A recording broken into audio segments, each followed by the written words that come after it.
No hay cifras oficiales, pero se estima que más de 300.000 mujeres en todo el mundo han llevado, sin saberlo, implantes de silicona industrial no homologada. 7 años después de que el escándalo viera la luz, PIP, la empresa francesa que comercializaba los implantes fraudulentos, ha desaparecido y sus responsables están siendo juzgados. El Parlamento Europeo acaba de aprobar una nueva ley para que casos así no vuelvan a repetirse.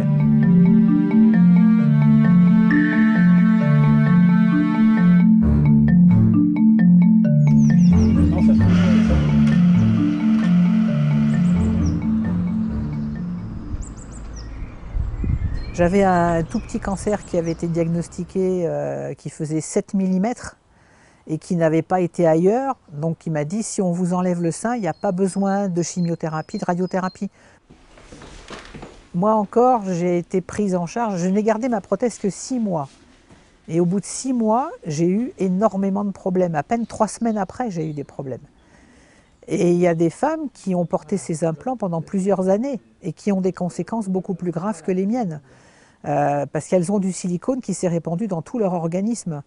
Ce gel, lorsqu'il se trouve au contact de l'organisme, crée une inflammation, crée une irritation supérieure à ce que la norme sanitaire autorise.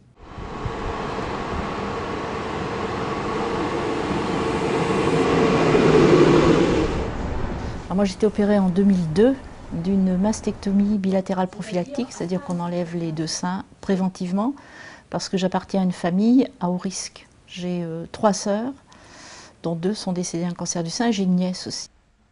Donc je voulais une opération préventive. À l'analyse, on m'a trouvé un cancer qui n'avait pas été détecté à la mammographie. Donc bon, ça m'a confortée, j'avais eu raison de faire cette opération et on m'a mis des prothèses, donc PIP. Alors, bon, moi, ce qui m'a choqué, c'est que c'est cette tromperie, c'est qu'on nous mette des produits dont on sait que la qualité n'est pas bonne et que ça va nous exposer à être opérés, réopérés, avoir des problèmes. Ça, oui, c'est choquant. Forme de poire. Donc on vend des produits de santé qui vont dans le corps humain. Donc il faut faire une erreur, ça peut arriver, mais une fraude, c'est une fraude volontaire. Je ne suis pas juge, hein, c'est pas moi de juger ces trucs-là, mais je trouve à titre personnel cela totalement inadmissible.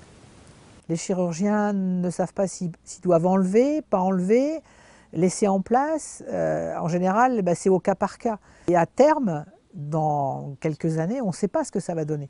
Personne n'a vu le manque de défaut de qualité.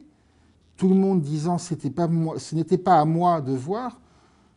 L'ANSM, l'Agence nationale de sécurité sanitaire, n'a pas regardé, en dépit de plusieurs écrits, de plusieurs alertes de médecins français.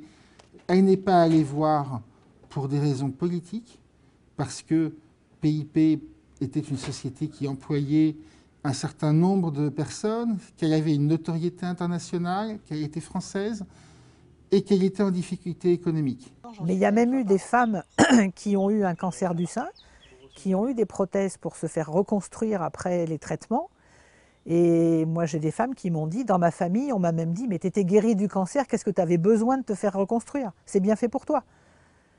Donc c'est hallucinant d'entendre ça. C'est pareil, avec le glutéus, c'est pareil. Ça a mis des barrières à l'entrée de ce marché de telle manière que, je dirais, c'est pas à moi de juger si une entreprise est sérieuse ou pas, mais que les entreprises ont plus de difficultés à rentrer sur le marché, ou elles doivent rentrer avec vraiment en faisant ce qu'il faut. Et je pense que c'est très bien pour le marché. Parce que pour les patientes, il fallait à tout prix rassurer les patientes après ce qui s'était passé. Et donc je pense que la priorité de l'ensemble des fabricants est ce que les patientes soient rassurées et qu'elles soient sûres que ce qu'on fait, c'est bien.